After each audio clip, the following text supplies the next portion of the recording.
నమస్కారం అండి. This is #you. Nagarjuna school principal Rupa Reddy గారి కేసు కంక్లూజన్ కి అయితే రాబోతుంది. ఇక్కడ విచిత్రంగా చిక్కుకుంది ఎవరో కాదు, ఆవిడ ఓన్ హస్బెండ్ రాజేందర్ రెడ్డి గారు. మాట మార్చడమే ఇక్కడ పోలీసులకి పెద్ద క్లూగా మారింది. మనం క్లియర్ గా చూస్తానే ఉన్నాం. రూపారెడ్డి గారు నల్గొండకి అంటే లిటరలీ ఆవిడ మంగళవారం పొద్దున్నే స్కూల్ అటెండ్ అవ్వాలని చెప్పి ఆవిడ తిరిగి వచ్చేసారు. తిరిగి వచ్చిన తర్వాత సాయంకాలం దాకా రాజేందర్ రెడ్డి ఫోన్ అన్నది లేదు. మరుసటి రోజు పొద్దున్నే 8 గంటలు 7:30 నుంచి 8 గంటల మధ్యలోనే ఫోన్ చేశాడు. ఫోన్ చేసినప్పుడు ఫోన్ స్విచ్ ఆఫ్ వచ్చింది కాబట్టి పైన అద్దెకున్నాళ్ళు వెళ్ళి తలుపు కొట్టమన్నాడు.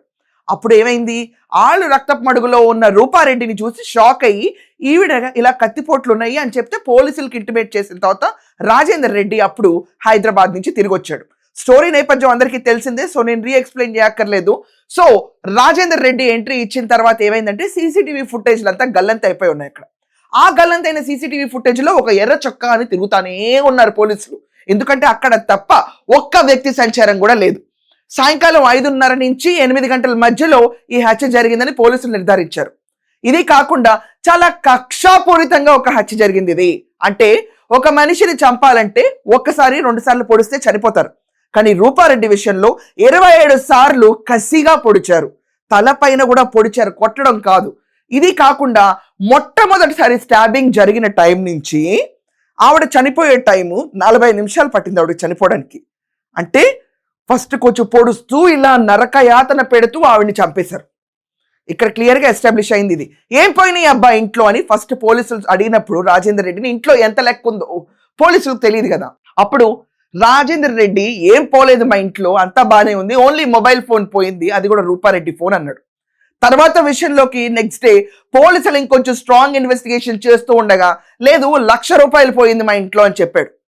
ఇక్కడ డౌట్ వచ్చింది హస్బెండ్ పైన. కుటుంబ సమేతంగా ఉన్న ప్రతి ఒక్క రిలేషన్ 90 మందిని ఇన్వెస్టిగేట్ చేశారు పోలీసులు. అన్ని వేళ్ళు రాజేందర్ రెడ్డి వైపు చూపిస్తున్నాయి. ఇప్పుడు రిమాండ్ లోకి రాజేందర్ రెడ్డిని తీసేసుకున్నారు.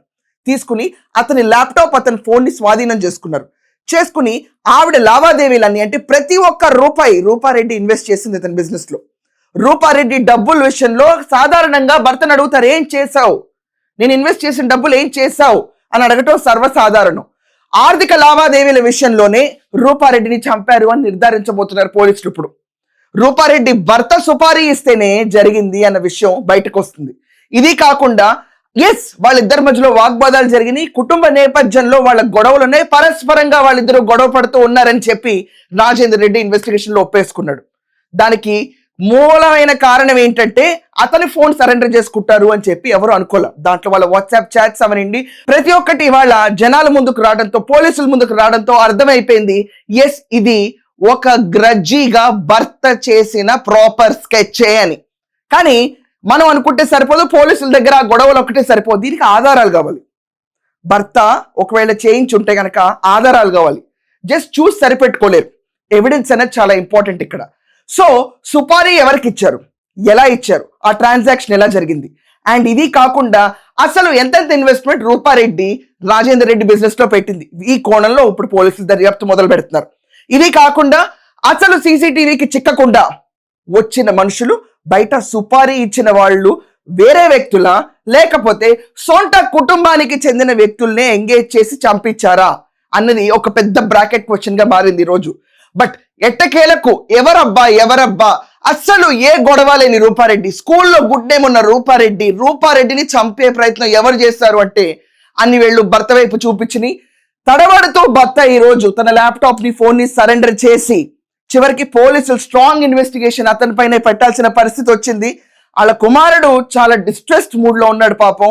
సొంత మదర్ చనిపోవటం, అలాగే వాళ్ళ ఫాదర్ ని రిమైండ్ లో పెట్టి నిజాలన్నీ బయటకు వస్తుంటే ఒకే ఒక్క సన్ ఈ రోజు మొత్తం కొండమల్లెపల్లిలో జరిగిన అతి దారుణ హత్య, కసిగా చేసిన హత్య విషయాలు బ్రేక్ డౌన్ లోకి వస్తున్నాయి. మరి కొద్దిసేపట్లో మనకి అఫీషియల్ గా బయటకు వస్తుంది హత్య చేసింది చేపించింది ఎవరు అన్న పేరు. సో మీ అందరి ఒపీనియన్ ఏంటి దీనిపైన ఖచ్చితంగా కమెంట్స్ లో రాయండి. That's all for now. Thank you.